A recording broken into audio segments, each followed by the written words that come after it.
I hope all are well and energized for a very interactive session. We are fine-tuning our technology. Let's take 1 more minute or 2 to give our colleagues a chance to join in as we sort out the technology. Thank you. Are you in terms of the county and the facility, and if you can indicate if it is public sector or private or faith-based, it would be helpful to us to understand who we are discussing with today. So as you can see in the screen in front of you, we have an eminent panel of facilitators. Myself, I'm Dr. Lois Nyanjao. I work at the Ministry of Health in the maternal and in the division of reproductive, maternal, newborn, child, and adolescent health, where I lead maternal health programming. Karibuni sana. I encourage your colleagues to join us as we move forward. Today, we will be taught by the eminent Dr. George Gwako, who is a consultant obstetrician and a senior lecturer at the University of Nairobi, Department of Obstetrics and Gynecology. And he will be supported by Isabella Ochieng, who is the Maternal and Newborn Health Technical Advisor at MCGL project in or run by JAPEGO, and as well as Mr. Jim Kelly Mugambi, who is also a technical advisor at MCGL in JAPEGO. My colleagues from the Ministry of Health include Dr. Janet Karemi, who will be joining us shortly. She's having a challenge with her connecting to this webinar. She is the head of the Reproductive and Maternal Health section at the Ministry of Health, and Dr. Edward Serem, who is the head of the division of RAMCA, the long term that I said earlier. I continue to welcome all our colleagues who have joined us, and please introduce yourself in the chat. So the reason we're here today is because the Ministry of Health has found it necessary to phase out the pantograph and to initiate or roll out the use of the Labor Care Guide, which is a tool developed by WHO, adopted across the world, and we are introducing it here in Kenya this year. And this tool or this guide for monitoring labor is a resource that is nestled within continuum of care. As a sector, we are guided by the National Guidelines on Quality Obstetrics and Perinatal Care. This is our Bible for delivering quality maternal and newborn healthcare services all across the continuum of care. When I say continuum of care, I mean from the preconception period through the antenatal, intrapartum, and postnatal period. So where the guidelines give us the necessary information on how to provide quality care, and using the Labor Care Guide is one of the ways to provide quality of care. So this Labor Care Guide training is domiciled within a larger package called the Continuum of Care Training Package. But today we will focus on the Labor Care Guide because it is something new we are introducing to the sector, and we want everyone to feel comfortable to use it and to be able to take up the new learnings through this webinar. And the webinar is one platform we will use to disseminate the Labor Care Guide in addition to others. You might find yourself in an EMONC training, and the Labor Care Guide will be one of the tools that will be taught as part of EMONC training or any other training within the maternal health realm. So thank you very much for joining us, and we look forward to having a very interactive session.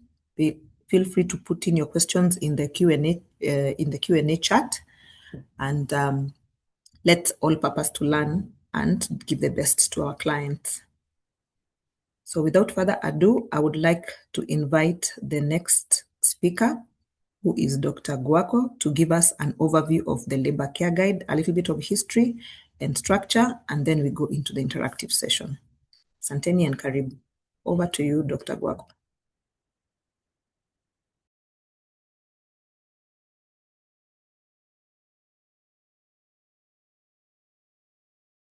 Thank you, Dr. Yanjao, for the introductions.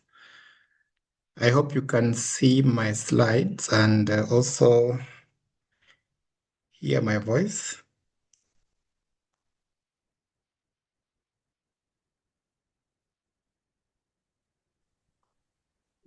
Dr. Guako, can you put them on the presentation mode? Yeah, just done. Thanks, Dr. Kinuthi. Just confirm whether they're in presentation mode now. Yes. Yeah.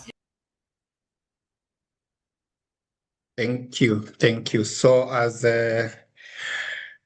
Nyancha has said, we are discussing the labor care guide, which is a tool that was developed, I think, in 2019, 2020 by the World Health Organization.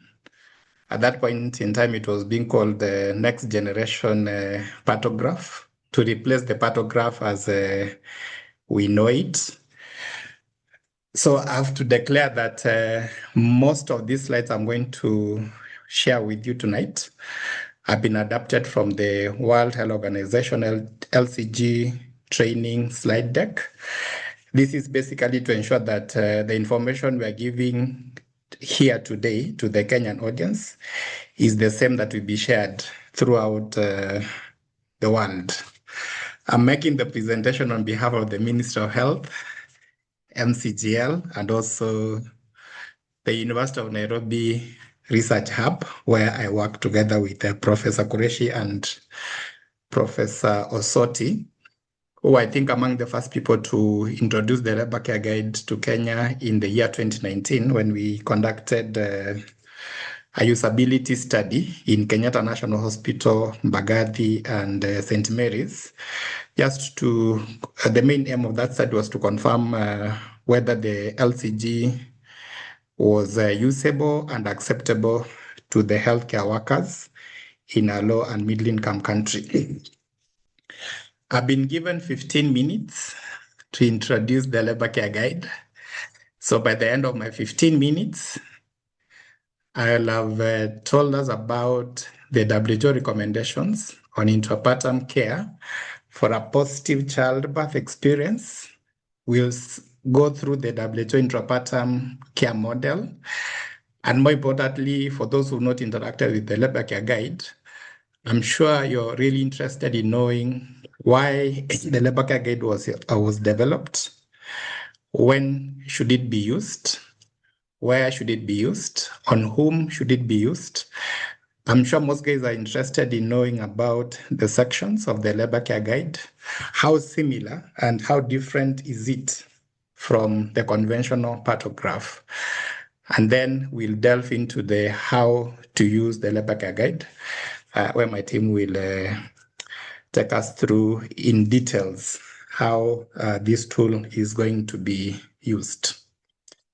So in 2018, I'm not a very good student of history, the World Health Organization introduced the WHO intrapartum care recommendations.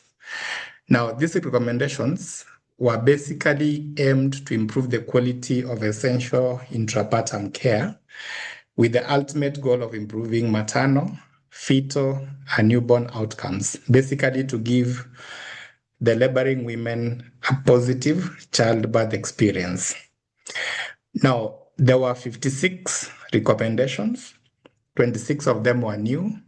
30 were retained from the previous guidelines, and some of them, of course, were thrown out.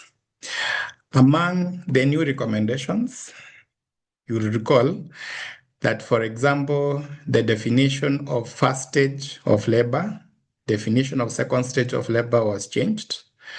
The durations of first stage, duration of second stage of labor was changed, plus many other recommendations. For example, currently the definition of active phase or first stage of labor is defined as a cervical dilatation of 5 centimeters.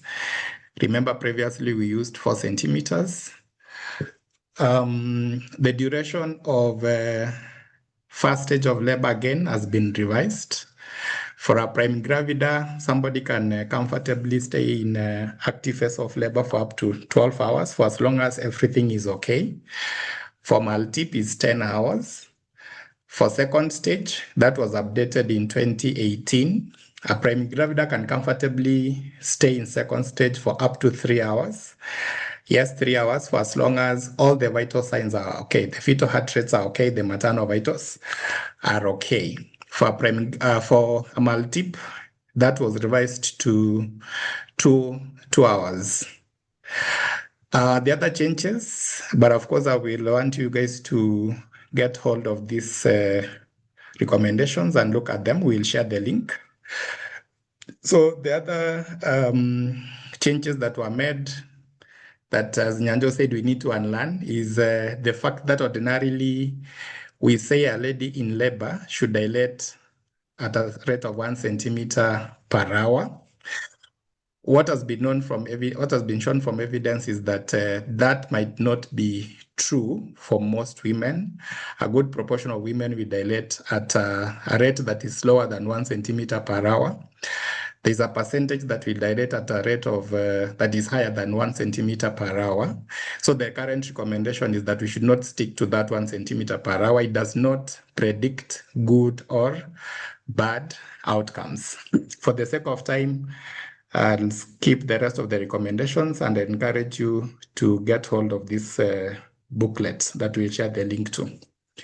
In the same year, the World Health Organization also came up with what they envisaged the intrapartum or the intrapartum care to look like.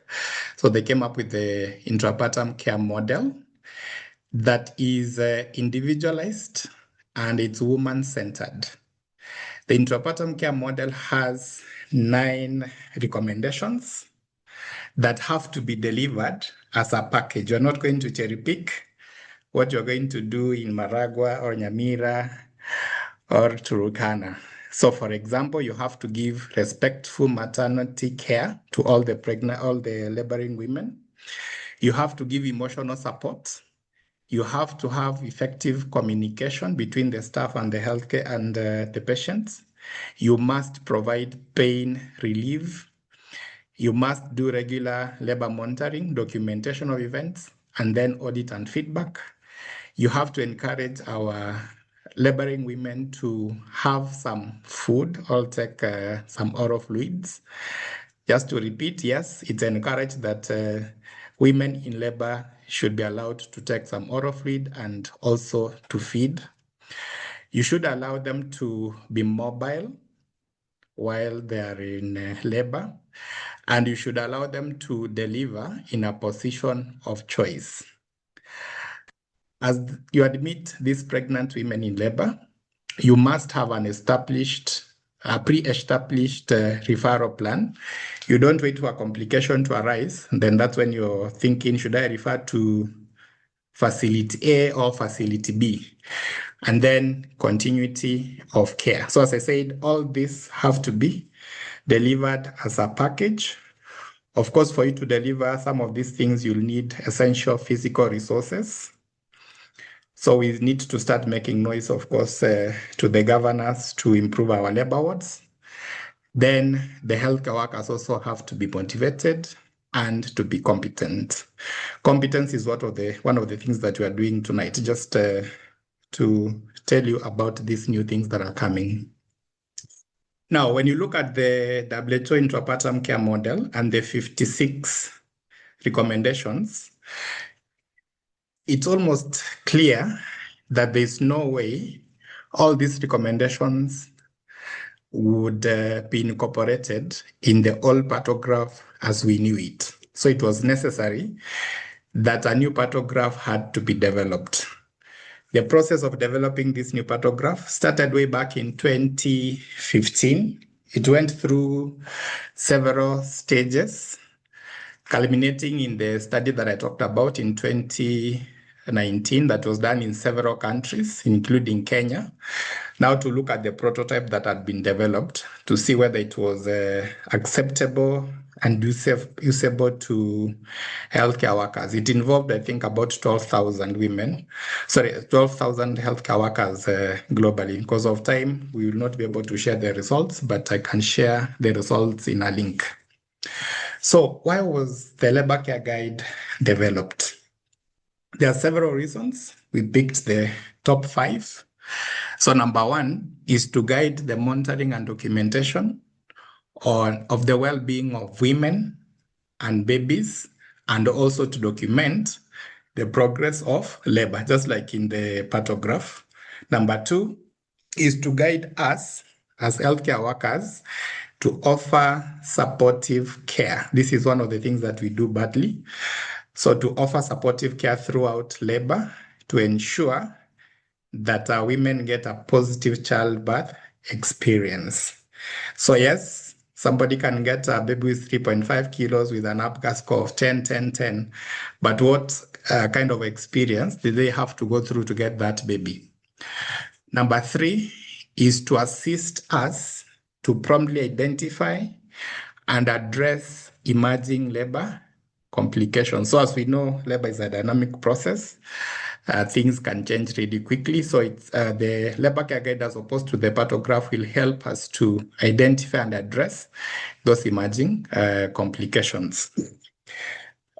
Next is to prevent unnecessary use of interventions, what is called medicalization of labor. Labor is still considered as a normal physiological process. Medicalization includes things like routine rupture of membranes, routine augmentation, use of enemas, etc. Lastly, the labor care guide, as opposed to the pathograph, will support audit and quality improvement of labor management. So in whom, where, and when should the labor care guide be used? So the labor care guide can be used on all pregnant women, regardless of their risk status. So if it's a high risk or low risk pregnant lady in labor, the labor care guide can be used. It's good to note here that initially the labor care guide was meant for low risk women, but yes, it can be used for high risk women as well. But for the high risk women, you might also need some other tools to help you. For example, if a lady is anemic on transfusion, you will need the transfusion chart. Somebody who is diabetic, you will need the chart. Somebody who has preeclampsia, you will still need the other charts, including the ones for monitoring for magnesium sulfate toxicity. Where should it be used? This tool is meant for all levels of healthcare, from level 2 to level 6 or level 7. Of course, the actions you will take will depend on the level of facility. In the lower level facilities, the labor care guide will really help you in deciding when to refer these women for care in higher centers. When do you start plotting on the labor care guide? So this is started once somebody is in active phase of labor, which had already defined as having uterine contractions and a cervical dilatation of more than 5 centimeters. Yeah. So there's been this misconception that then if somebody is dilated less than 5 centimeters, we should just leave them in the streets. No, we should still have those women in hospital, maybe in a first stage, a latent phase, where you should monitor them, but you don't need to monitor them using the labor care guide. I'm almost done. So how similar, all different, is the labor care guide from the pathograph as we know it? At this point in time, I'll ask anybody who has a question or a comment or clarification to use the chat box. Post those ones and we'll be able to answer some of the questions once we are done.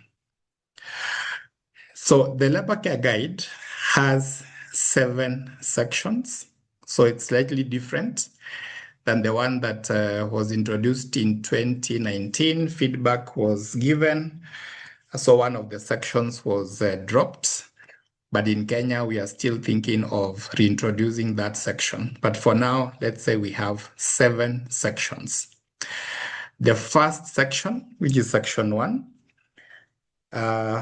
where my cursor is, we look at them in details, is on identifying information and labor characteristics at admission. This was retained from the paragraph with additions. The next section 2, where my cursor is supportive care. This is a new section. We look at the details of that section. Section number 3 is care of the baby. This one was retained from the paragraph as we know it, but with many modifications that we look at. Section number 4 is care of the woman. Again, this was retained from the paragraph. And guys, I've already shared, I realized that the print here is very small. So I've shared with you the paragraph in the chat box. You can download it and look at it closely as we are discussing. So section number 4 is care of the woman. This one again has been retained from the paragraph, but with many modifications that we look at. Section number 5 is on labor progress. Labor progress was in the paragraph, but has been modified. Again, we look at the modifications. Section number 6, medications. This was retained from the paragraph with modification that we look at. Section number 7 on shared decision making. This is new. We look at the details.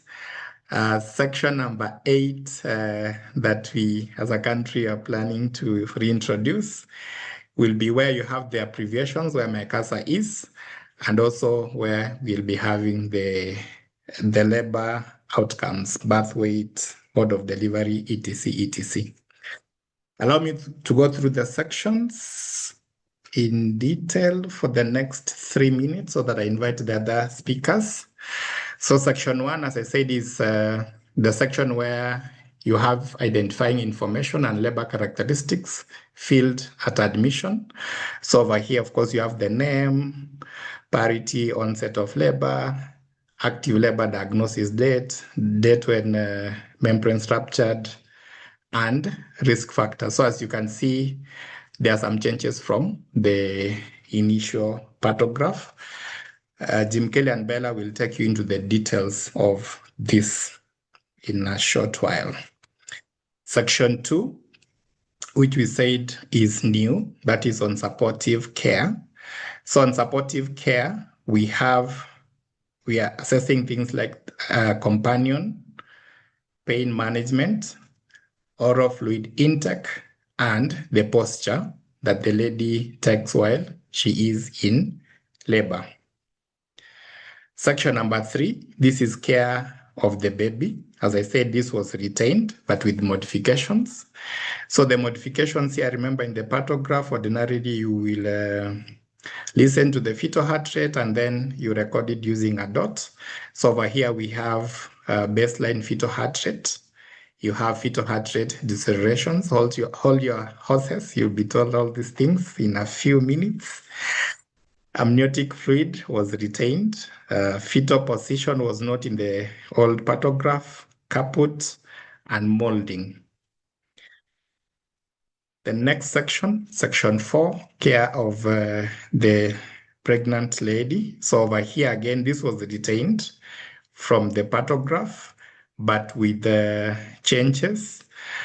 Again, remember in the old paragraph, used to record pulse with a dot, blood pressure with that line with arrows. So over here in the labor care guide, you have pulse. You write the actual figure, systolic blood pressure. You write the diastolic blood pressure, temperature, and urine. Labor progress retained from the paragraph, but with changes. Again, for labor progress, we'll be assessing 3 things. So there are contractions, cervical dilatation, and descent. So for the contractions, again over here, you will document the number of contractions in 10 minutes, then the duration. Cervical dilatation, starting at 5 centimeters. The previous one, I think, started at 4. That's the change. The descent has been separated from the cervicogram at 0 to 5. Details loading shortly. Medication section. For those who have the pantograph downloaded, you can also look at it. So again, over here, it was retained with a few changes. We have a dedicated drawer for oxytocin, then other medicines, and a dedicated drawer for IV fluids. Shared decision making is a new section that was not in the pantograph. So over here, what you have is a row on assessment and the plan. The understanding over here, or the recommendation, is that as you examine the pregnant lady, you will do the examination, you'll get your findings, you will communicate these findings to the lady and the accompaniment. You discuss and agree on a plan of management. So that is shared decision making. Examine, discuss, communicate with the lady or a companion, and then get a shared decision. Then you indicate there. So for assessment, you write what your assessment is after you've examined, and then what is the plan of management at this point in time. Details are loading, guys. So the other thing I will mention before I hand over the mic is that if you look at the area between section 1 and section 2, we have the hour row. So of course over there we have time and hours. That's where you'll document when the lady was admitted. Below that, you have the active phase of labor. The pantograph allows you to monitor for 12 hours. So the LCG allows you to monitor the lady for 12 hours. Might be confusing for those who did the initial study, because over here we had 20 hours, it was reduced to 12. The other new addition is that the LCG also gives you an allowance to monitor the pregnant lady in second stage. You have 3 hours of monitoring the lady in second stage. This is a new addition from the previous pantograph. The last one I will alert you about. The other change is on the alert column where my cursor is.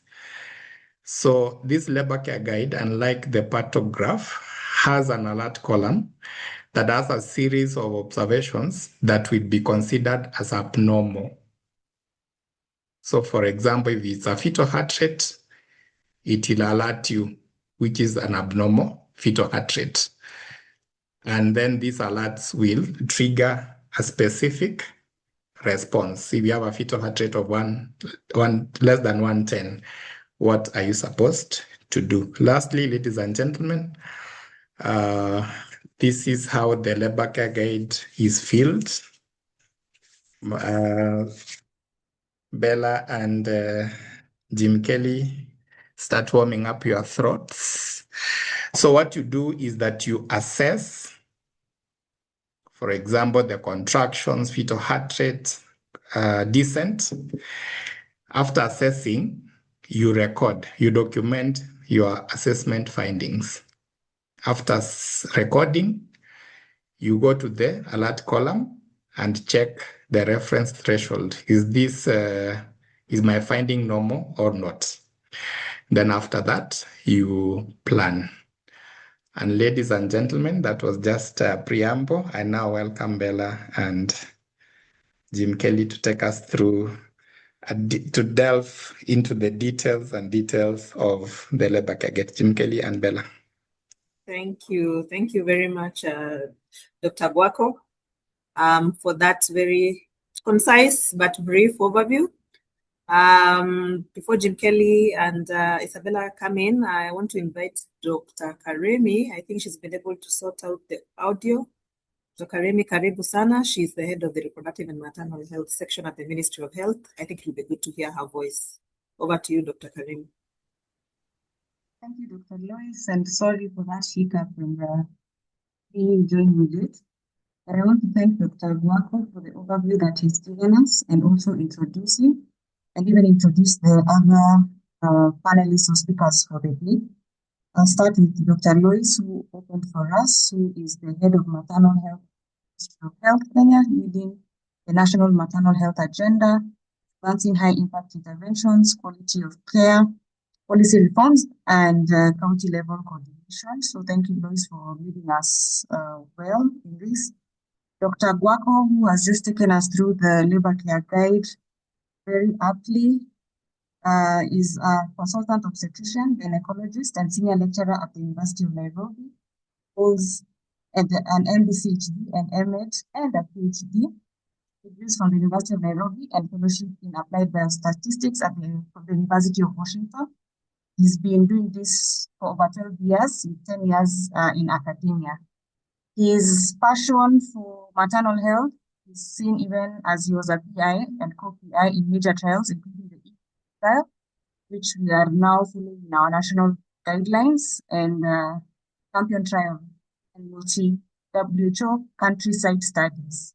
So thank you very much, Dr. Guaco. And just to introduce our facilitators for the practical session, Isabella works at MCGL as a general maternal newborn health technical advisor with over a decade of experience leading high-impact maternal and newborn health programs, developing national trainers in maternal and newborn health, and supporting countries to adapt WHO-recommended best practices across Africa and Asia. And an example is today, this labor care guide. I also want to introduce Jim Mugambi. He's also a technical officer at JPEGO, supporting AMPLI, PPHI, and MCGL projects.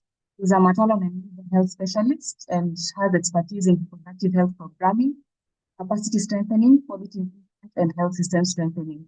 He has already supported rollout of the labor care guide in Homa Bay, Vihiga, and Nairobi counties, and is supporting us do this nationally through these webinars and other future trainings. So welcome, Isabella and Jim, for the practical session. I've seen that they've already shared the labor care guide and also the case use, which used to do the practical session. So welcome.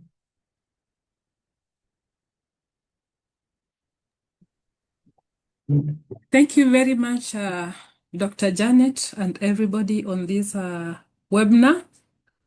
And I also want to thank Dr. Guaco for the perfect introduction of the labor care guide, just sharing the overview.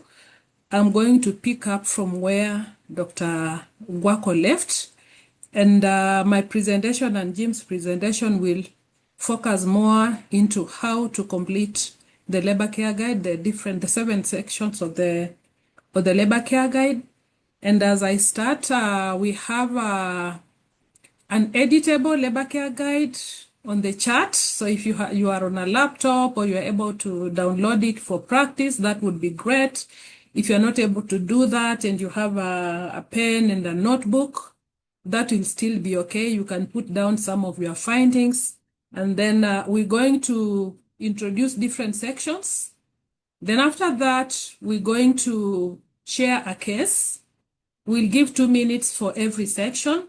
And after that, we'll project the results or what we expect to see on that case. So because of time, we'll only practice 2 hours from 6, a client by the name Mary Jane, from 6 and 7 a.m. But then we'll have a feel of how the whole labor care guide is completed, just a picture of it from admission to the 2nd stage of labor, and it will be easy for you to link with what Dr. Guaco has just been explaining. I'll request that we project the presentation kindly.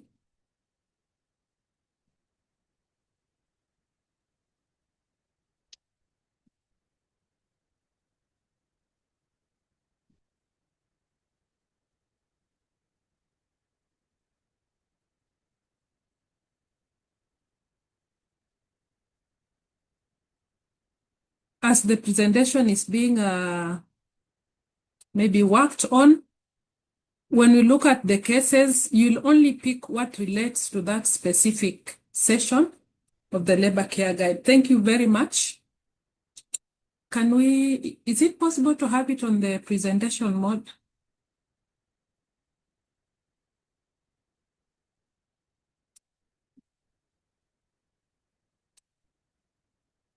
Thank you very much. We're going to look at some immersion session on use of the labor care guide. And as I've said, we're going to look at all the 7 sections of the labor care guide, and I'll pick up from where Dr. Gwako had left. Thank you very much. Next. So we're going to describe the 7 sections, but Dr. Gwako has already done this, but because we are linking this session from the introduction, so those are the 7 sections of the labor care guide that we are going to focus on. Next.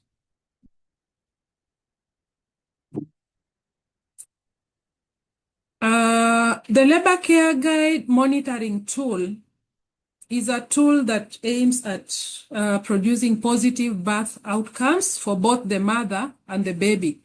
It is a continuous process. As you can see on the picture, we have a client and you have a provider who is completing the labor care guide and making a plan. So the process is continuous, where the provider starts by assessing the client, and then the next step is to record information on the labor care guide.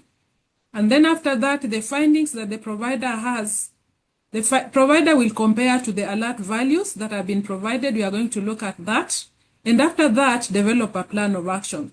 And even if there is no alert, we still need to plan. We need to identify and recognize that the mother is undergoing normal progress of labor, and then we need to plan to continue monitoring. But if there is an alert, we have to plan for that specific alert. Next. So the labor care guide structure, we're going to look at it in a moment.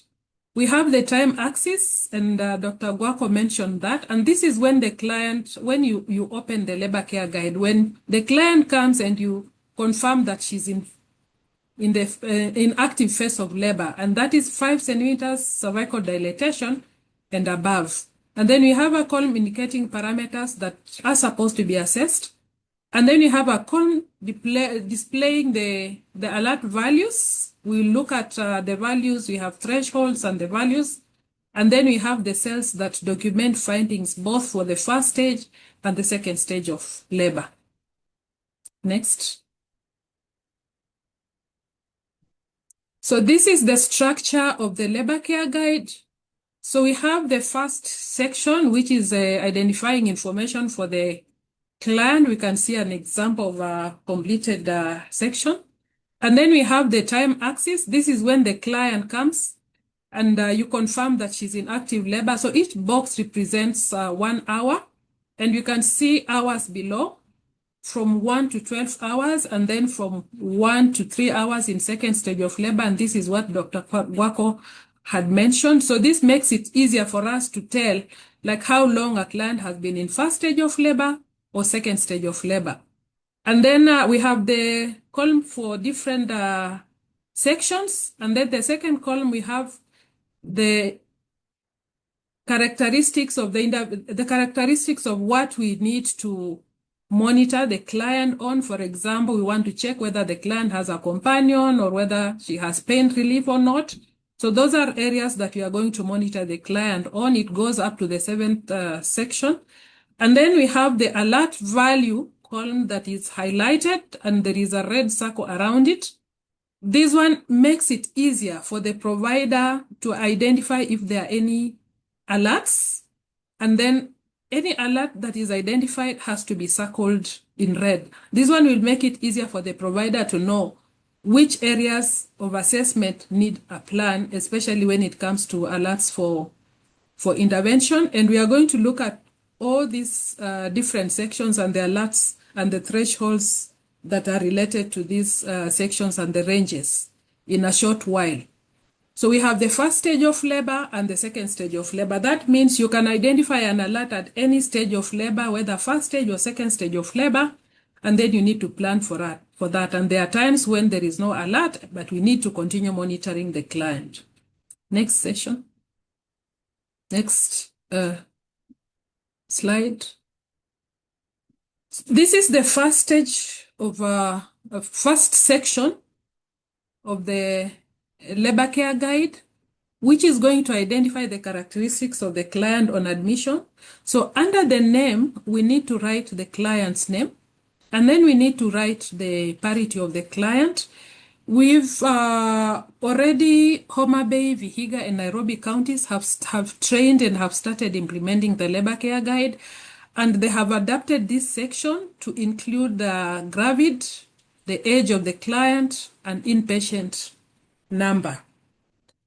So we write the name of the client, and then we'll write the parity, and then we write the labor onset. So labor onset has to be, we have to write whether the onset of labor was spontaneous or whether it was induced. Those are the two options that we have.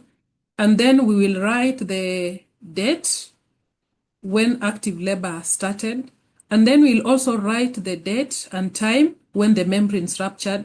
This will help us to determine whether the client has prolonged rupture of membrane and she needs medication or not.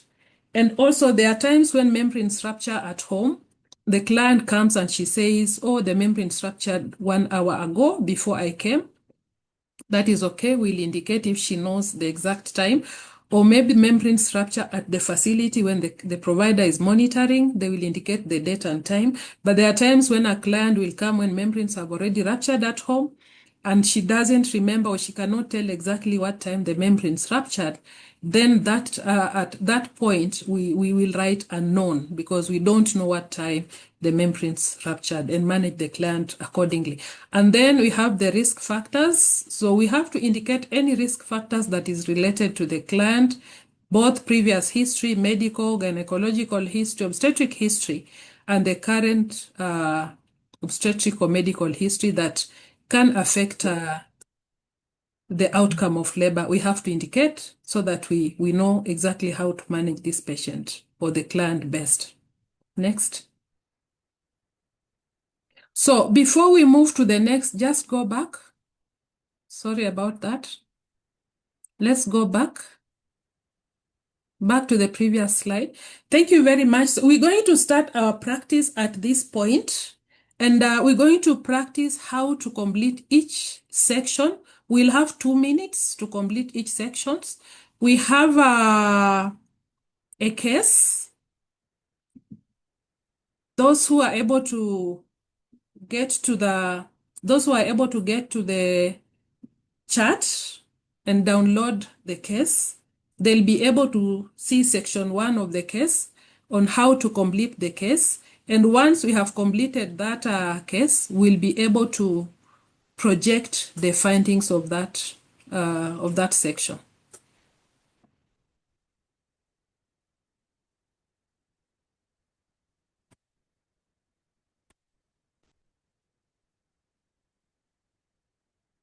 Let me see some thumbs up for those who have been able to see the case on the chat. The case is Mary Jane. Thank you very much.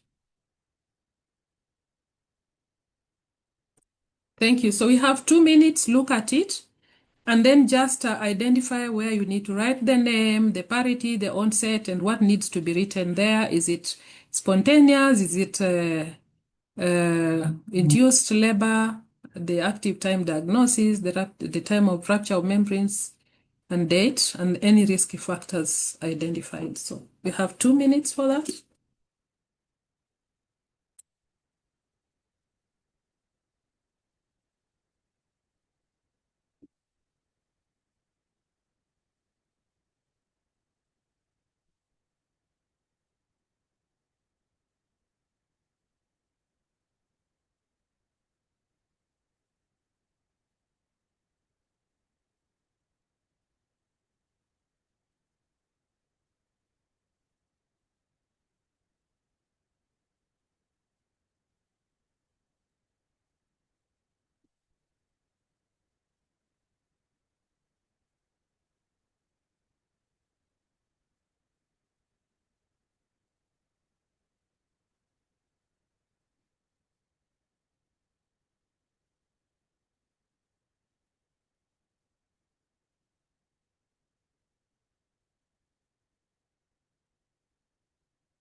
Okay, thank you very much. So let's have the next slide, and then you can compare with the results of what you've completed on the labor care guide or what you've put on your notebook.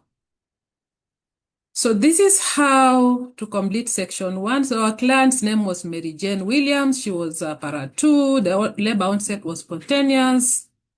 And then we have the date for active diagnosis, the date for ruptured membranes.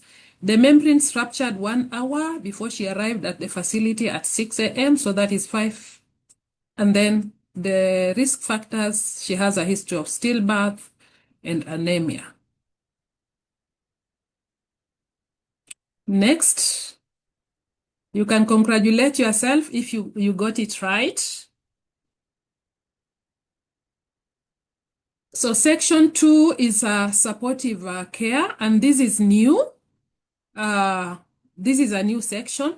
So under supportive care, the parameters we're looking at are companionship, pain relief, oral fluid, and the client posture. So for companionship, it's recommended that every client who comes in labor should be allowed to have a companion of choice.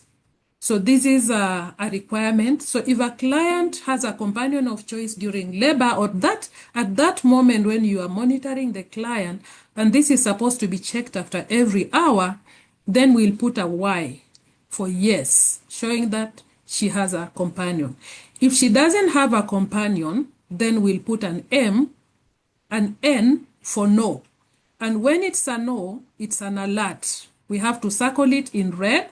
And then when we reach a point where we doing the assessment and the plan, we have to indicate that the client has no companion, and our plan could be maybe allow companion of choice or advise client to call a companion of choice or maybe encourage companion of choice. We need to act on any alert. But there are times when a client declines. So if she has no companion, but then you offer to provide a companion or to allow her to have a companion, and she declines, she says, no, I don't want to be with a companion, then we'll write D for decline. But that does not become an alert because you offered a companion, but then the client declined. But that doesn't mean that we stop there. We have to continue talking to the client on the importance of having a companion. And then pain relief, if a client is in pain, we need to offer pain relief. Pain relief can be pharmacological, such as music, rubbing the back, or the pain relief could be non-pharmacological. And if a client is in pain and we offer, she's in pain, and there is no pain relief that is offered, for instance, nobody is rubbing her back, or maybe music, or maybe the labor ball, then that is an alert. So if she has if she's receiving some form of pain relief, we'll put a yes. Why? But if she's not receiving pain relief,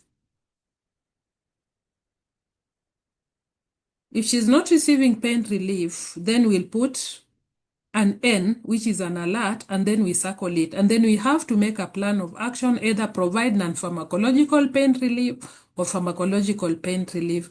I'm not able to see the presentation from my side, but I'll just continue explaining for the purpose of saving time.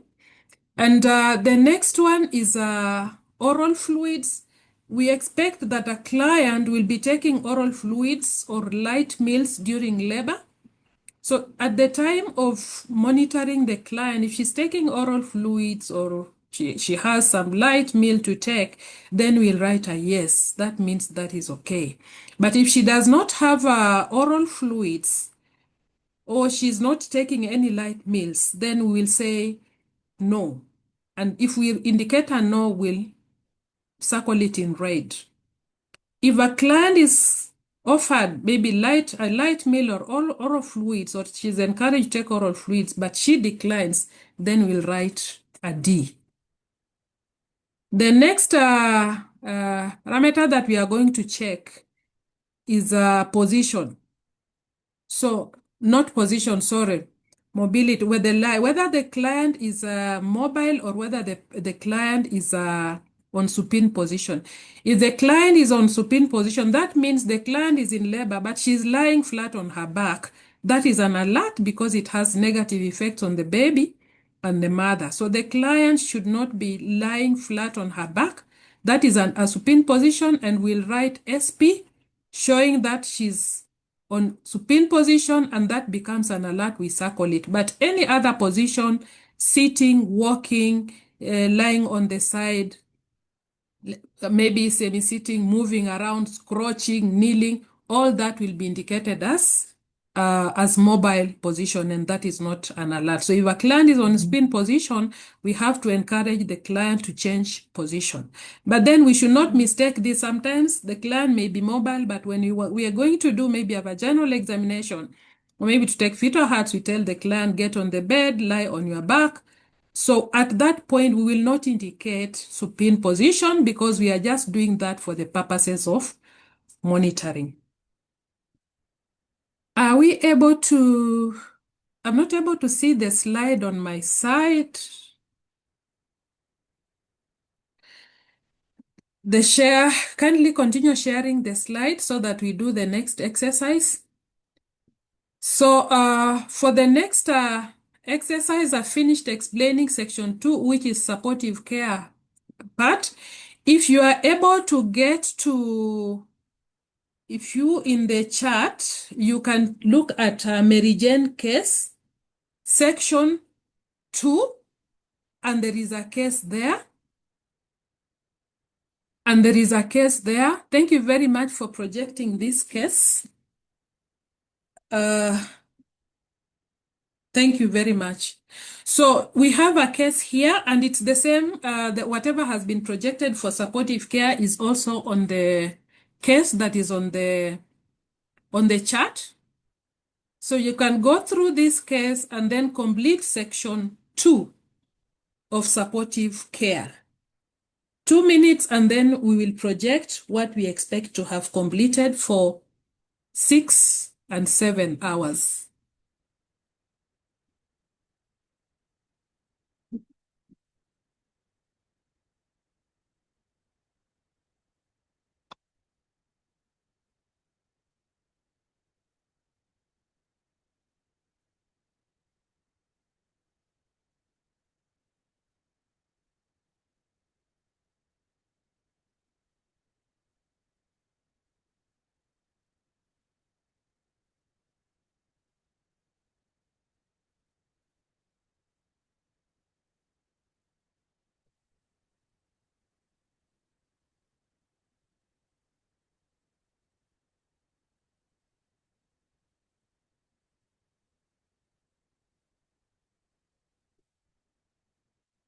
So only pick the information that is related to that section. The rest of the information, you leave it out, or it has other sections where it will go to.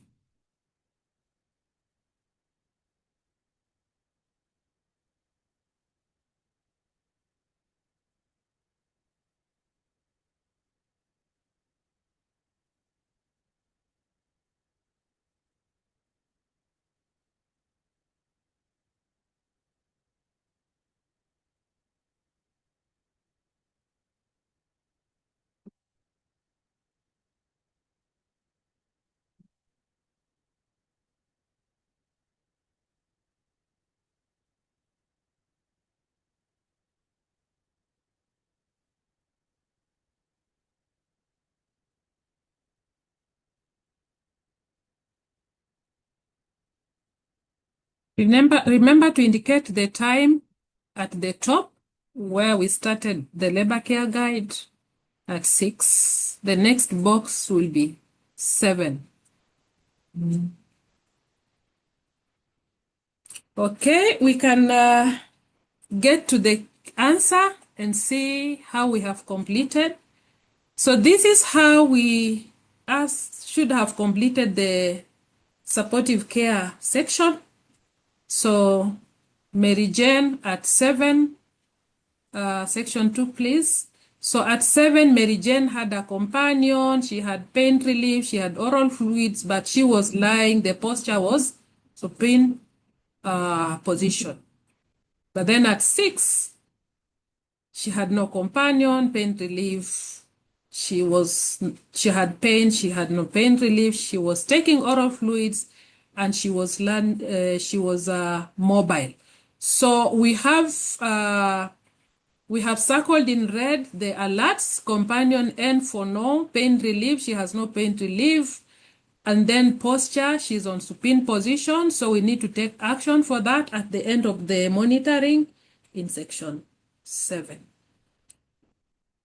Thank you. Let's go to section 3. So section 3 looks at the well-being of the baby, and we're going to look at the baseline fetal heart rate, which we have been checking. And then you also look at the fetal heart deceleration. This is new.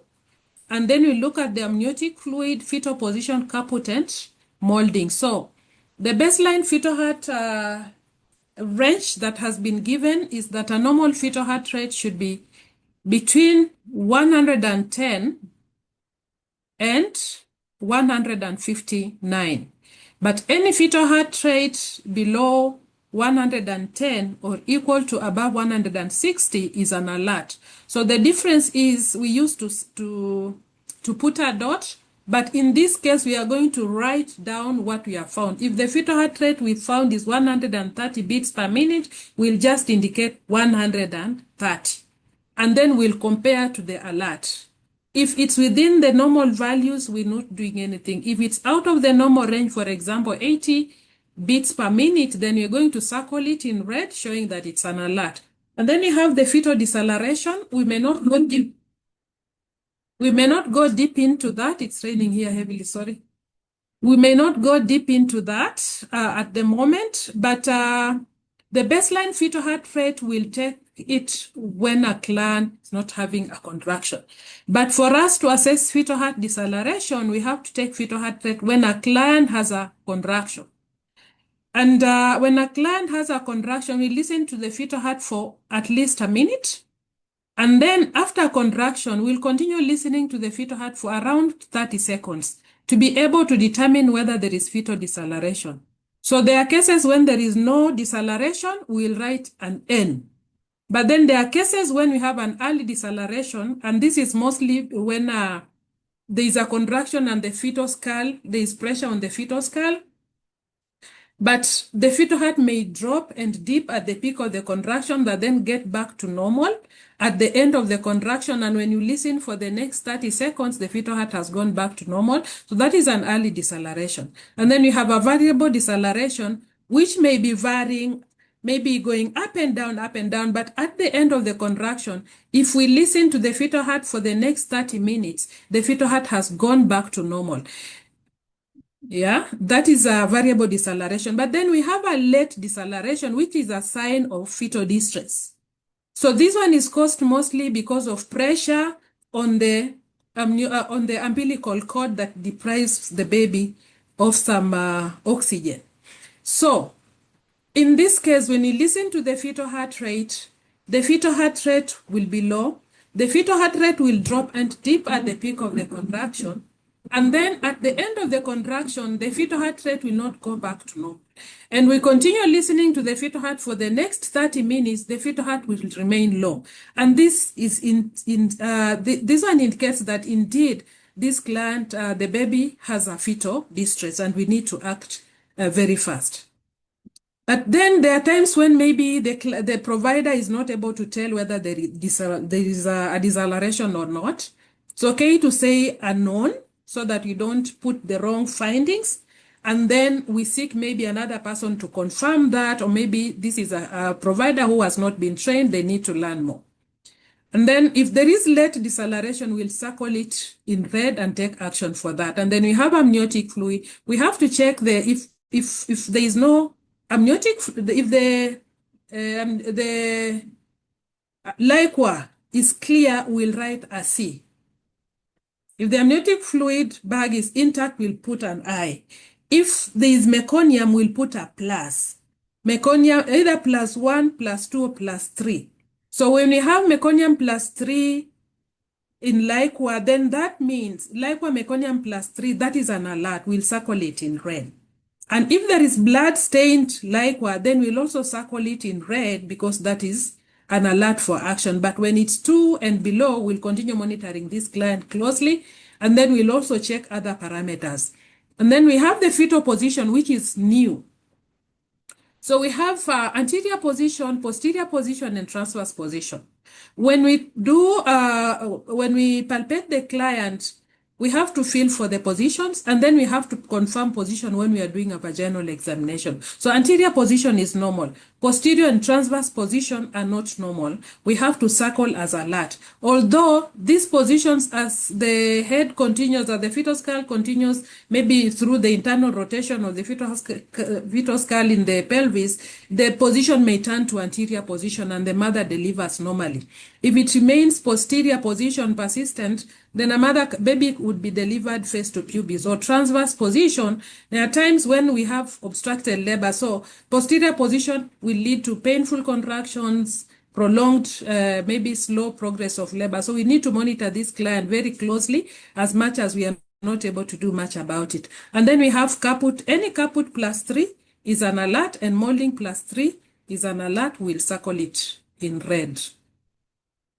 So let's look at the case and then we complete this section. Next.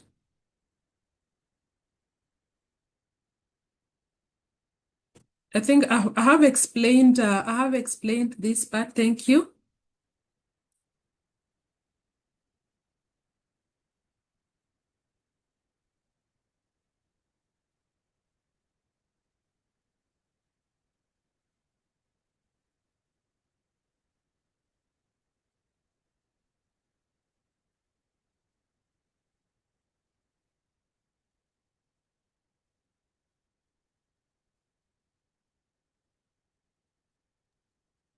Have we lost Isabella?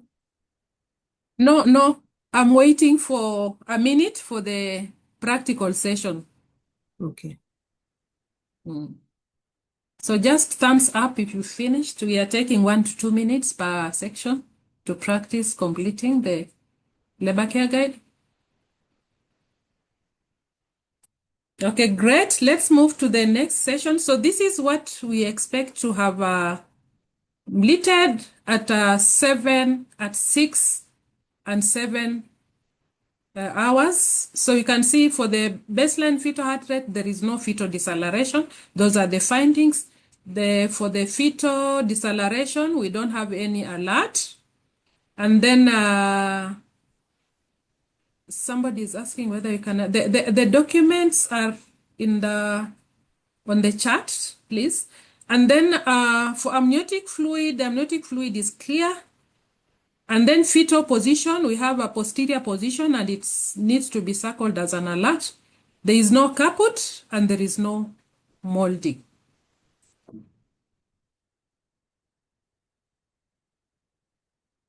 So thank you very much for going through the 3 sections of the labor care guide. I'm going to invite my colleague Jim to take us through section 4 to section 7 of the labor care guide. Thank you very much once again. And if there are any questions, put them on the chat. We have a question and answer session later.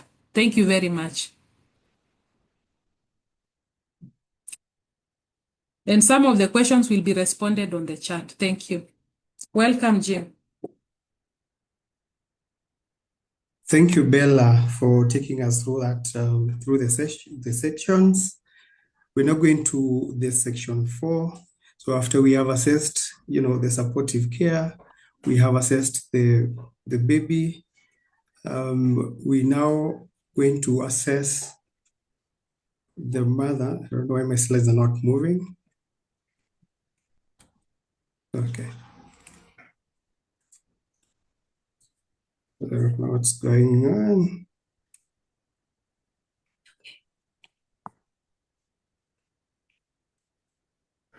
Just somehow.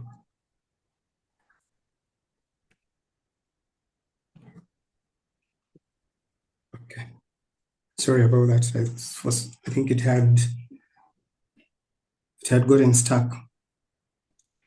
So in the assessment of the well-being of the mother or the woman, we are just going to look at the parameters like we were before when we were using the patograph, and therefore we're going to assess the vital signs.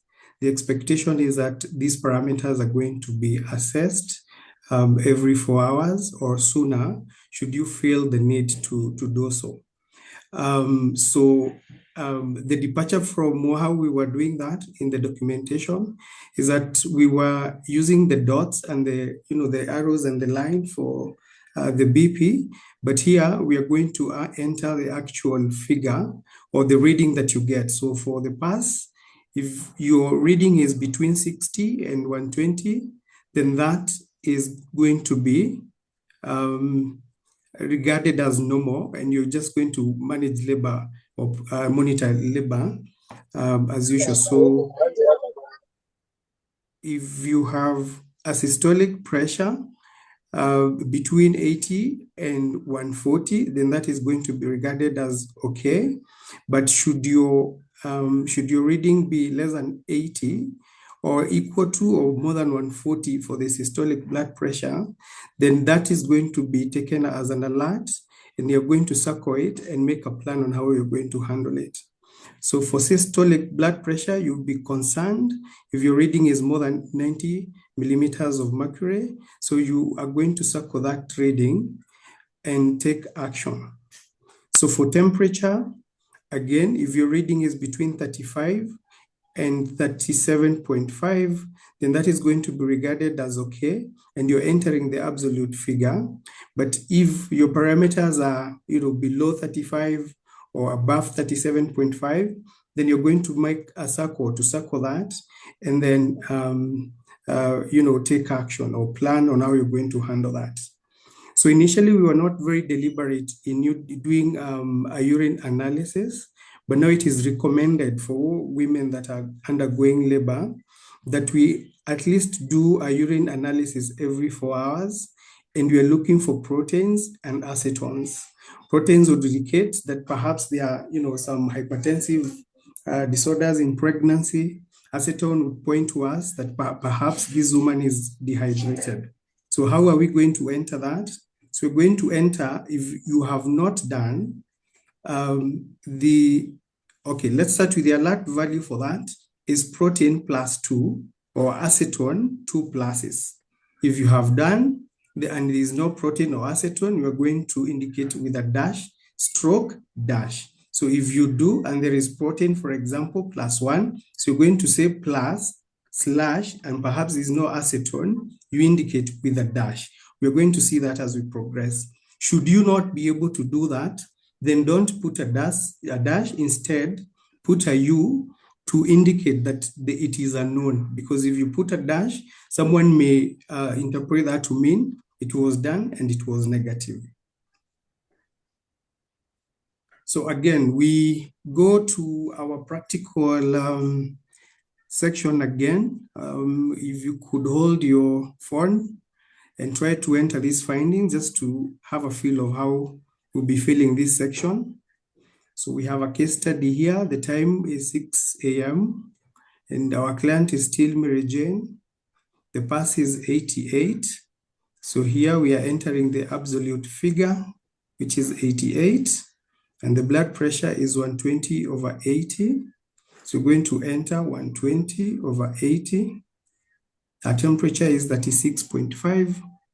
So that is what we are going to enter. And the urine has no proteinuria or no acetone. So remember we said a dash for no proteinuria, slash, and then a dash for no acetone. I think this is one of the straightforward sections. So if you're done, maybe you could indicate so that we move. Yeah, thumbs up. Yeah, great. Great. So focus on the part of the woman. So this is how the entries were expected to be. Remember, there is no burden of recall. You just enter and compare.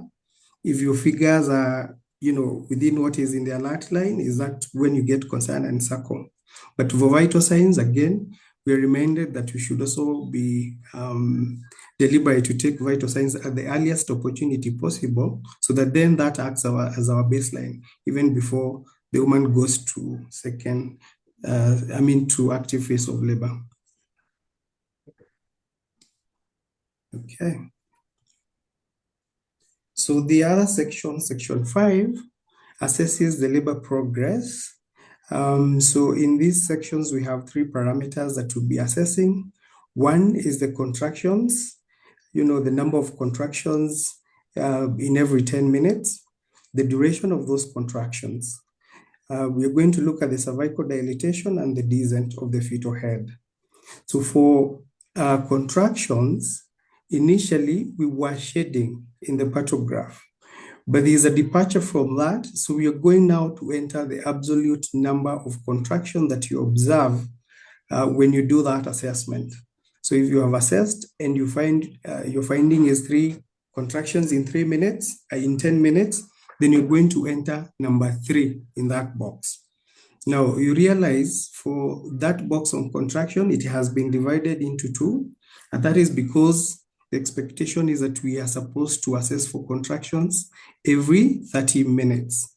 So you're going to write the absolute number of the contractions that you find, and also the duration, the time that they last. Should your contraction be equal to or less than 2 or more than 5, then that is the alert value. But if your finding is between 2 and 5, then you're okay. If it is less than, if you find them to be outside of those parameters, then you indicate and then you circle. For duration, you'll be concerned if the contractions are lasting less than 20 seconds or they are lasting more than 60 seconds. So you indicate the value there and then you circle in red. So this is going to be assessed every 30 minutes. Then the other thing is for the cervical dilatation. I think Dr. Gwako spoke to the fact that we are moving away from the assumption that every woman dilates a centimeter per hour.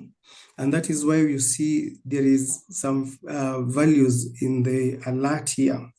So if you look, for example, we start from 5 centimeters, there is more than 6 hours. So the expectation is that a woman, it's possible, a woman can stay at 5 centimeters dilatation for up to 6 hours. All right. So the assumption that we were doing before, it's not backed by evidence, and therefore we are going to allow them longer time so that we do not intervene unnecessarily. Now, whatever finding that you get, we will still use the X as we were previously for the cervical dilatation. So inside that time axis, you're going to indicate X to mean, for example, if your finding is 5 centimeters, then you're going to enter X where my cursor is. Now, if your finding is 6 centimeters, you're going to enter X where my cursor is. You realize the time it reduces as the dilatation increases, because the expectation is that, as the presenting part is applying well and the contractions are peaking, they're getting stronger, then we'll take lesser time in advanced dilatation as opposed to when we are just starting, the active phase of labor. These thresholds will apply majorly to facilities that have the ability to offer advanced care. Should you be in a facility that is not, for example, able to provide, advanced care in the sense of, say, augment labor, or even offer CS, that is a CMOC facility, then you may not wait until 6 hours because you'll be at a loss. So what do you do next if it gets to 6 hours? So you may want to take action earlier, but if you're in a facility that has the ability to offer all that, comprehensive care, then it is okay, and all the other parameters are fine, then you are going to allow women to take longer in their dilatations. In so long as they are progressing, you just note that this is slow progress. But even as you do that, you also would take care to ensure that there are no other obstructive findings that could be obstructing labor. So we are going to use the X as we progress, and you will notice, as just like the X was going upwards, as the dilatation goes, even for this one, it will go upward. So descent, again, we will do this every 4 hours. We will denote with the O, just like we were. And again, descent goes lower, from 5 all the way up to 0. I think I spoke about that, about the thresholds. Yeah, so we can, in the progress of labor, within the same parameters, we have the second stage of labor. So once we get to 10 centimeters dilatation, when you get to 10 centimeters dilatation, that will be the end of, the active phase of the labor and the beginning of the second stage of labor. So your next finding, even if you are to do an assessment 5 or 15 minutes later, you will shift your findings to this part of the labor care guide, which is second stage section. So for that, we will continue to monitor or to assess for contractions. Then you notice the boxes here on my extreme right, where my cursor is, have now been reduced further to 15 minutes. Initially, we had them in 30 minutes, but now the expectation is that we will assess for contraction every 5 to 15 minutes in second stage of labor. So again, we will input the number of contractions here. And then the duration again in second stage of labor is also reduced to every 15 minutes, because the expectation is that you're going to assess every 5 to 15 minutes when in second stage of labor. So we're going to input the number here. The cervical dilatation, you notice at 10, because we have already achieved full dilatation, which is 10 centimeters, it is shaded. But what we input here now, because the woman should, we are getting ready for the woman to push. At this point here, we will be indicating P when the woman has the urge to push. So for example, we have come, we indicate time here is 12:10, for example, and she has the urge to push, so you indicate push.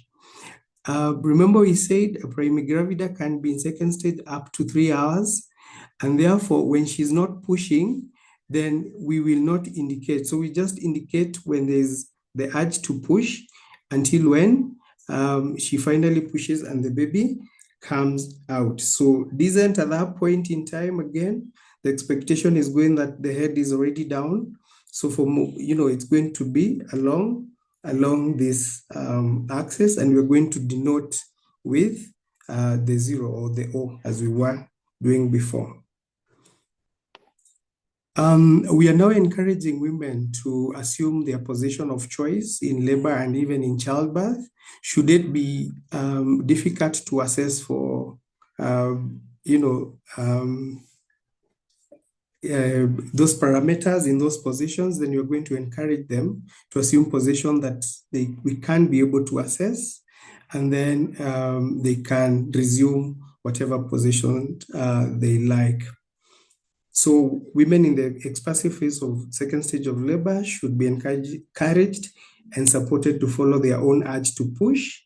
Healthcare providers should avoid imposing directed pushing on women in second stage of labor, as there's no evidence of any benefit with this technique. So we just follow their cue. When they're ready to push is when we encourage them to push. If you have a question, please put it in the chat so that we'll be able to address after the presentation.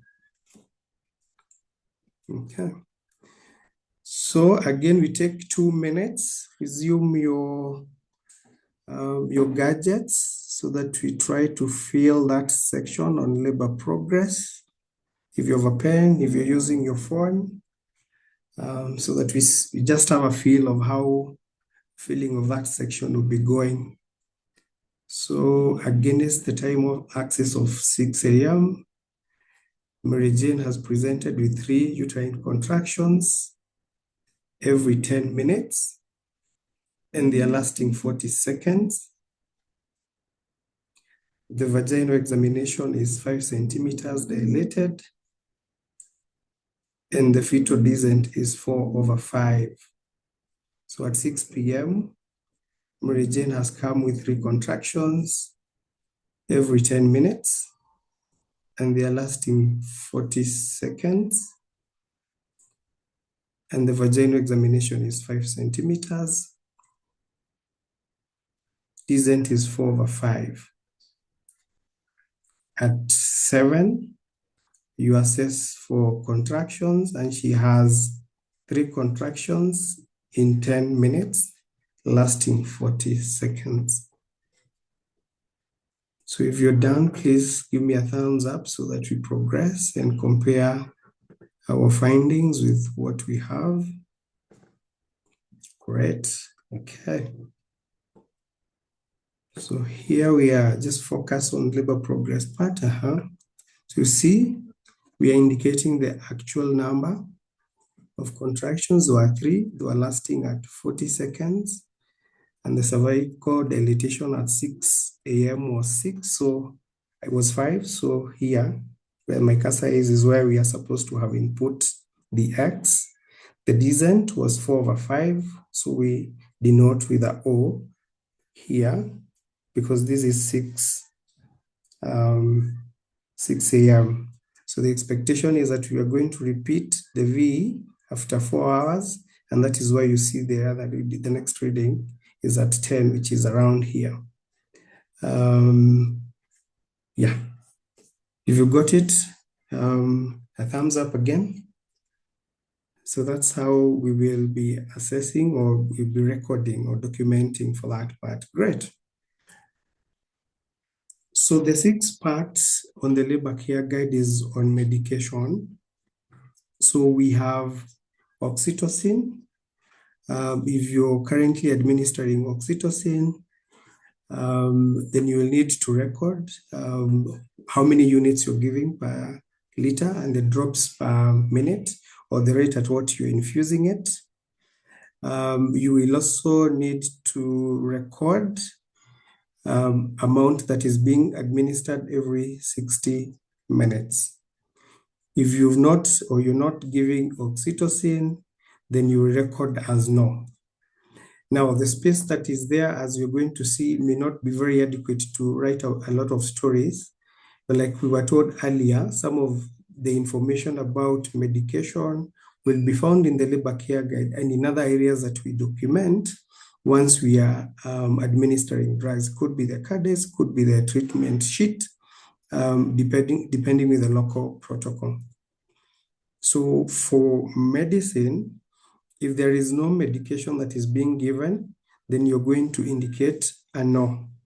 But if you're going to give any medication, for example, or the woman has opted for pharmacological pain relief, or she has conditions that would necessitate use of medicines in labor, then you're going to record the name, the dose, the route of administration of that drug, so that it is known. Again, this information ordinarily would also be found in a treatment sheet or in a CADEX or wherever else that you document so that it is fully captured.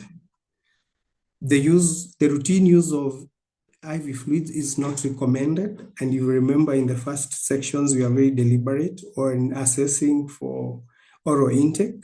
But should you, for any reason, need to infuse IV fluids, then you're going to record with the Y if it is yes, and with a no if it is, if you're not giving any fluids. However, we are going to encourage women to take orally a light meal and even fluids when they are in active phase of labor. After all that, there is the new section which is about making an assessment, because you have to make an assessment, and the assessment here is to make sense of all your findings, and not part of the findings but the entire parameters that you've assessed for. So we're going to look at the medical obstetric factors that you found, at the top there. Perhaps the woman is anemic, perhaps she has hypertension in pregnancy. You are going to consider that. The finding is in the supportive care part. You're also going to consider that. Maybe she doesn't have a birth companion, because the recommendation now is that we should offer birth companion to all women. Perhaps she's not taking orally, or she's not mobile. You will take that into account. The findings on the well-being of the baby, the fetal heart rate, the fetal decelerations, the women well-being, labor progress finding, the dilatations, the descent, and the presence of alert values. Remember, where you have filled, it will be very easy to identify the alert values because you've already circled them in red, so they will be popping. So all that is what is going to inform your assessment. So what do you make of this labor? Is it good progress? Are you progressing well? Is the woman tired? Is the baby okay? And that is what is going to inform your next step, which is to make a plan or to do shared decision making. So one of why the LCG is very progressive is that it empowers women to take part in decision making. And therefore, we want to empower them to be able to take part in whatever decision that you're going to make. So there are many ways, or there are many decisions that we make in the clinical setting. We have paternalistic decisions, and that is where most of us or most of the providers fall, where you assume that you know everything, and perhaps you tell the woman what needs to be done without really involving them in their care. So we are moving away from all that, just informing or deciding what needs to be done. And we are encouraged to embrace shared decision making, where you offer information depending with your findings, your assessment, and also offer options of care that are available, and taking into considerations the values of the woman, her preferences, her concerns, her fears, her anxiety, so that then you take all that into account and make a decision on how best you can support her during labor or childbirth.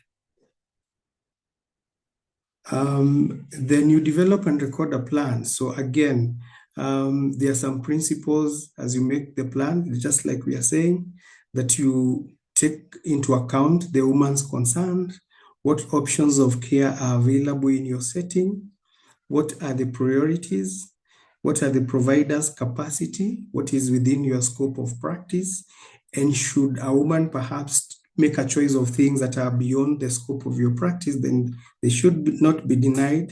There is an option of escalating care to the next step where she can get that element of care that she needs if it is available in your setting. Then, of course, our values and our preferences. So once you take account of all that, then you make a plan jointly.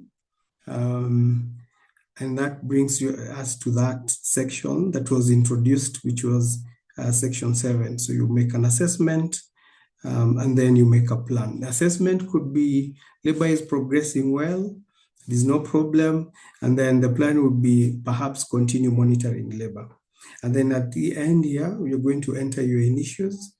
In the counties that have started this, they're encouraging to use one initial and one name, because there could be, people could be sharing initials. There could be a Jane Muthoni, and I am Jim Mogambi. So if we put JM, we may not know who did that. So perhaps J Muthoni, that would help in knowing who did that assessment.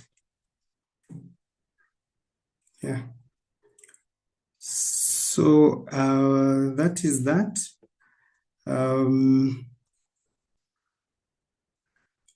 You see, this is what we were talking about initially. The part of medication, where you indicate no if not given. The part of IV fluids, you indicate no. There is no alert values here yet, because these are some of the decisions that you're going to make jointly. And then you make an assessment. Assessment could be pain relief is required, for example. And then out of that assessment, then you make a plan, and then you enter your issues. See, after all is done, this is how a fully filled labor care guide would look like. We have limited our practice to 2 hours, 6 and 7 a.m. But ordinarily we could, manage this labor up to 12 hours. So a fully filled labor care guide would look like that. If you're keen, I don't know whether you can see at the bottom of this where my cursor is, it has the abbreviations. What should go into, if you're not sure, for example, you are assessing for the baby and you're not sure what to put, then it has a key here. If you're assessing for supportive care and you're not sure what to put, then it has the abbreviations here so that it can guide you. For local adaptation, we have added an extra section that is not here, which is basically lifting the summary of labor that is in the pantograph. So we have an 8th section that goes at the back of the labor care guide, so that then we are not lost on those entries that we make as the summary of labor. And that brings us to the end of our presentation, and we are open to questions if there are. Thank you so much.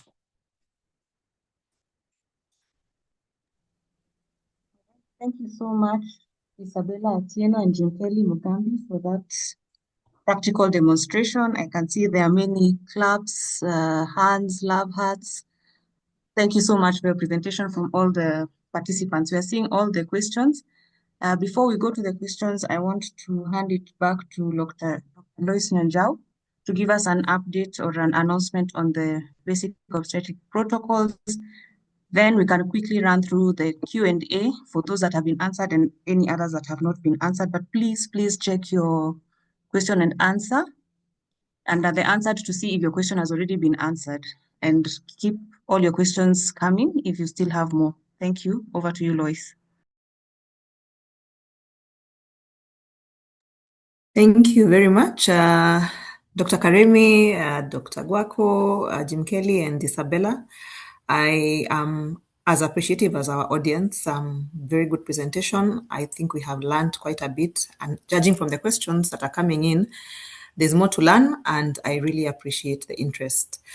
And tied to this labor care guide is a new resource that was released a couple of weeks ago. That is the basic obstetric protocols. And these are protocols that were distilled from the reference document that I mentioned earlier, the National Guidelines on Quality Obstetrics and Perinatal Care.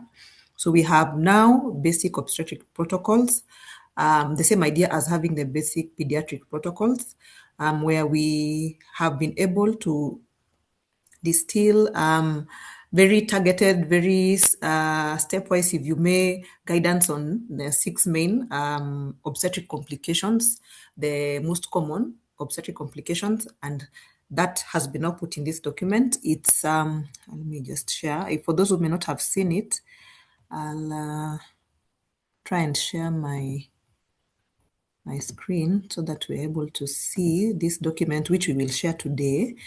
I'm scrolling back up. So that's the cover. It looks like that. And then inside, what you will receive is a document that looks like this.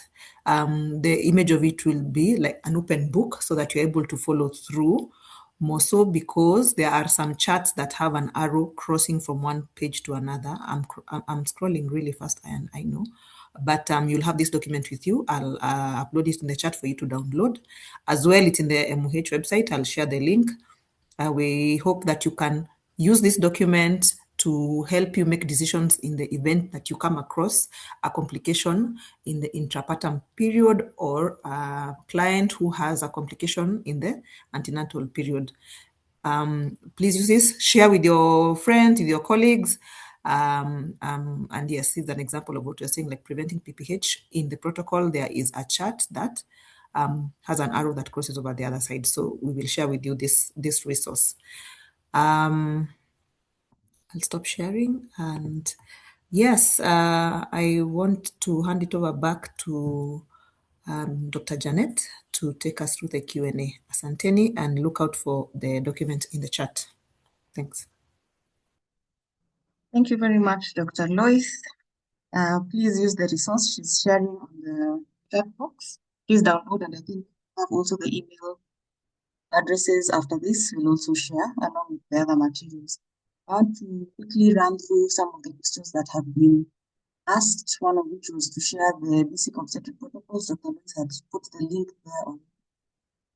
Then we have a question of what if a patient comes with freedom at 4 centimeters and still draining like her? Will the patient be categorized? The patient will be categorized at which phase?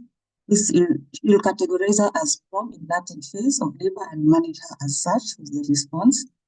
Another question was the action line is missing. Yes, in this labor care guide, it was replaced with a series of alert values, the column which you saw, and you have seen that in the presentation. Another question was, how's the trend of labor care and complications before and after introduction of the implementation guide? I think the fear is that you might underdiagnose complications. So Dr. Gwako has responded, only KNH has implemented the labor care guide. They will share their experiences in the next webinar. So please join us in the next webinar to see the outcomes in that. Is a V still done every 4 hours? The answer was yes. What does MO or SP on posture column mean? The response is that MO is mobile, SP is supine. How do you observe a mother with labor care guide? With multiple pregnancy with the labor care guide, you use 2 of them. The first one you label as twin A, and then the other one is twin B. What if a patient comes in without a birth companion and she reports that there is no one she can call? Am I supposed to assume the role of the companion? A frantic no, you cannot be the midwife and the companion. So indicate an N to show no. What is the basis of 4-hourly urinalysis?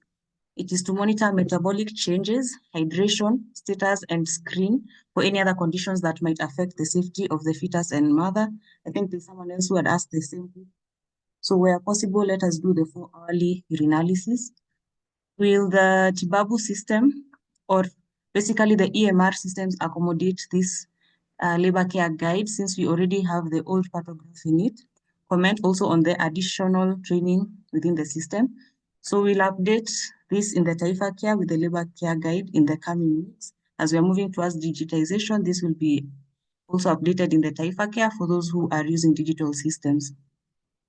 What if the mother has been mobile, then lies, then how do we chart the labor care guide supportive care session? How frequent do we assess and document on labor care supportive care section? The frequency of monitoring remains the same. Those are, you monitor half hourly. There are those who monitor half hourly, like the fetal heart rates, contractions, and 4 hourly, like the dilatation and descent. So there was a question whether the only accommodates patients in cephalic presentation in advanced breech delivery. So you can use the labor care guide to monitor labor in women in breech presentation if they meet the criteria for vaginal breech delivery. Let's see, any other questions? In the baby section, there's a section for 30 minutes monitoring heart rate decelerations, though the case had hourly readings. Also, caput and molding is provided for every hour. Clarify on how often it should be populated. Needs a VE. Observation means you are keen.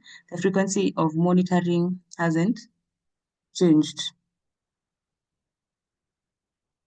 And we only have 3 hours provided for second stage monitoring. So for second stage monitoring should only last a maximum of 2 hours for a multiparous woman and 3 hours for a preemie. That is why the columns provided only accommodate 3 hours. This is on condition that all other parameters remain normal. So what if a mother does not progress and stays at 5 centimeters for more than the allocated monitoring time? That is 6 hours. How do we chart that? So you circle that as an abnormal finding, then intervene. Think about the 4 Ps. Is an anterior posterior lie allowed to last for 18 hours if all parameters are okay? The response is that ideally 12 hours. Misoprostol is not indicated in augmentation of labor. Some midwives are reluctant to offer pain relief due to belief that analgesics will knock off labor. So Dr. Gwako said that is why we are here, to change that mindset and practice. Please offer pain relief to a woman in labor.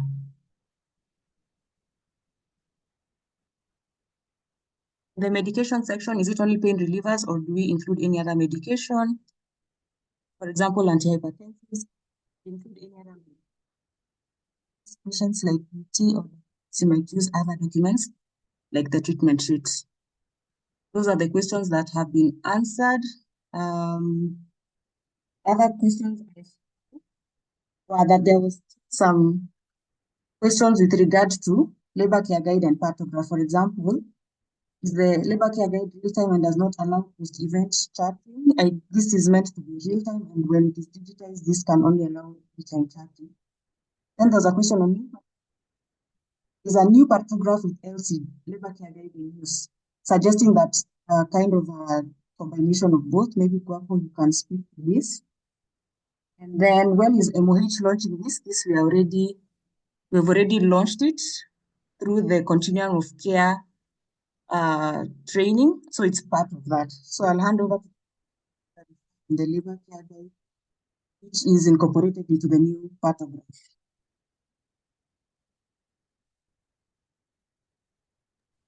Thank you, Doc. That's a question from Odongo. Yeah, it was not clear. The new partograph, which includes labor care guide, is in use. Is it real time? And sorry, I didn't understand that question, but yes, unlike the partograph, we are trying as much as possible to ensure that the LCG is documented in real time. Unlike the partograph, where I think people used to fill it after the event. For this one, it would be very difficult to guess so many of those variables. Remember, where we are chatting numerical figures, we actually enter the actual figure. Where you have non-numerical figures, you are using several abbreviations. And the alerts, it's really almost impossible to chart it in hindsight and get it right. It's a Janet, question. was there another? There was another question. How do you record heat stable carbetocin? Sorry, what's the question on stable carbetocin? I didn't get it. How do we record heat stable carbetocin? No, over here, remember you are dealing with the labor. Heat stable carbetocin will come in the third stage of labor after delivery of the baby and the placenta. So it will not be captured in this labor care guide. But I know now that as a country, we're going to add the section on outcomes. One of the things that we look at in the outcomes is whether oxytocin or carbetocin or which other uterotonic was used in the third stage of labor. But in these 7 sections, there is no room for third stage of labor. Okay. The LCG covers first and second stage of labor only. Okay. And what I think I've seen maybe 3 questions. What if a mother comes in second stage? Do we use the second stage section only?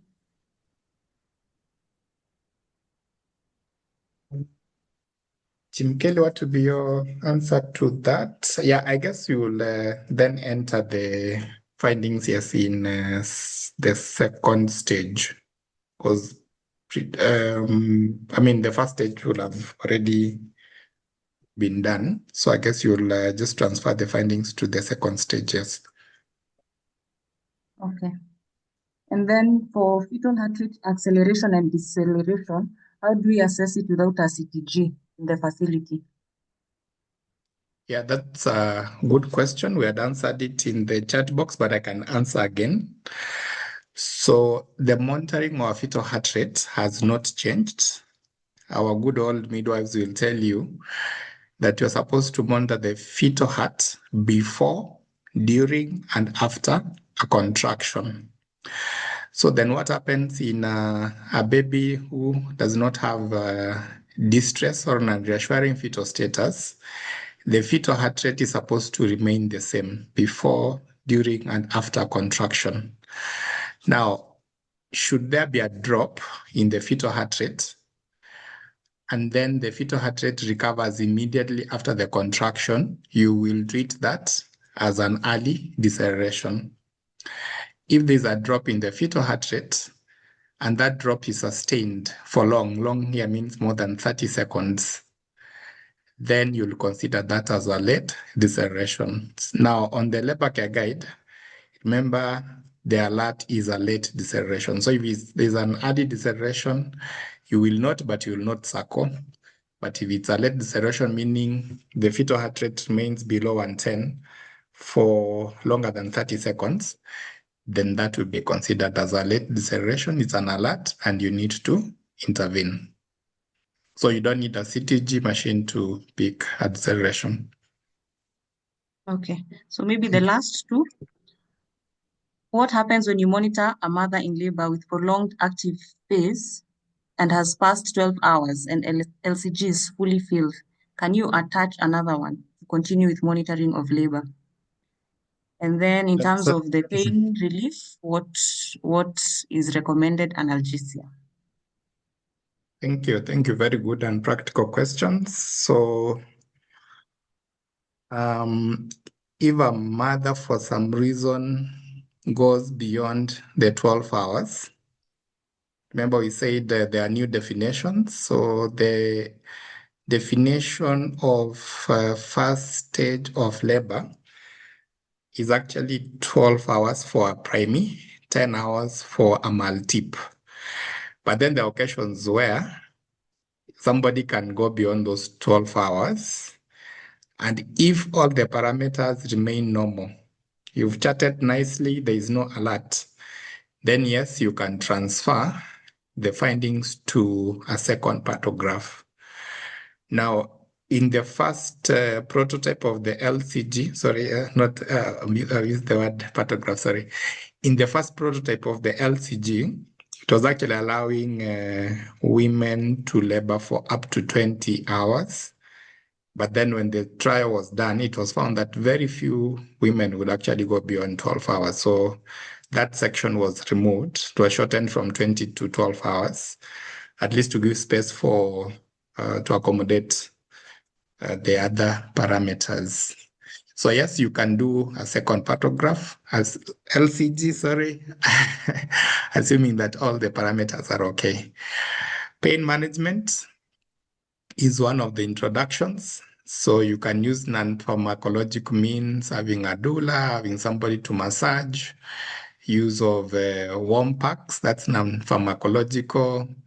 The Gen Zs like music. If they want music, you play for them. On a light note, but if they want to listen to music, yes, you can allow them to use earphones.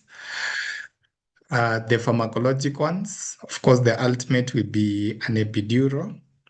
Remember, nowadays we have many CO anesthetists in our hospitals. There is no reason why we should not give our women an epidural. You can also use fentanyl. It's a practice that has not peaked in Kenya. You can use other opioids like pethidine, tramadol. But then remember that they can be addictive. At the same time, they are small molecules that cross the placenta. So they have the potential of causing respiratory depression in the baby If you are using the opioids, then you must ensure that you have the antidote within the labor ward. So those are some of the options that you have for pain management. Remember, over here again, we are talking about a positive childbirth experience. As I started by saying, yes, somebody can get a baby with an APGAR score of 10, 10, 10, but the experience was horrible. So let's make our women have a good experience. All right. Thank you very much, Dr. Guaco, Isabella, Jim Kelly, for the clinical responses and the practice. The last question I want to ask to Dr. Lois, what is the Ministry of Health plan on mentorship on use of the labor care guide? Thank you very much. Very good question.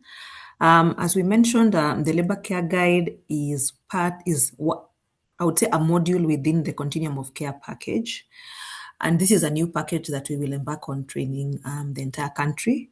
But the labor care guide is also taught in EMONC, the Emergency Obstetric and Newborn Care trainings. And we are going to phase out the training of patograph during EMONC and now train intensively on the labor care guide.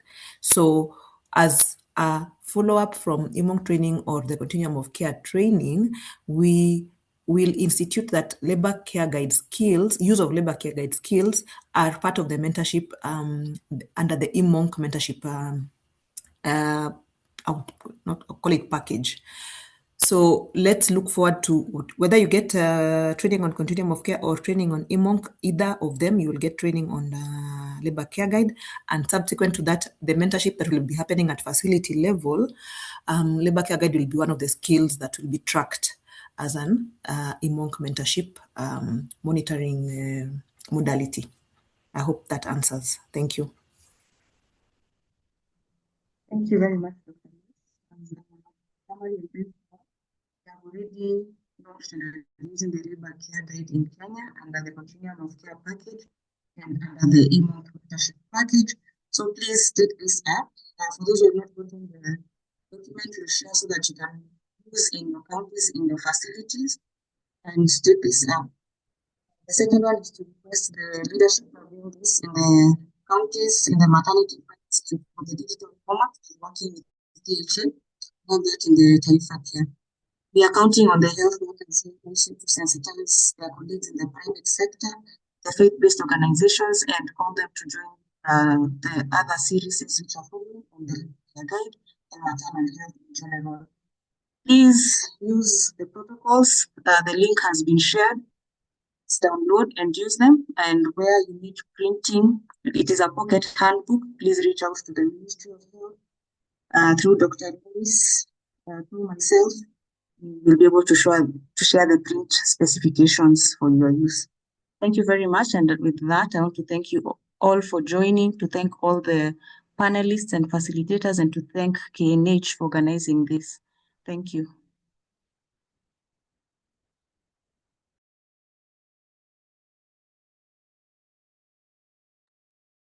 Thank you, everyone. Have a good night and share the knowledge with others. Good night, everyone. Thank you very much. Bye.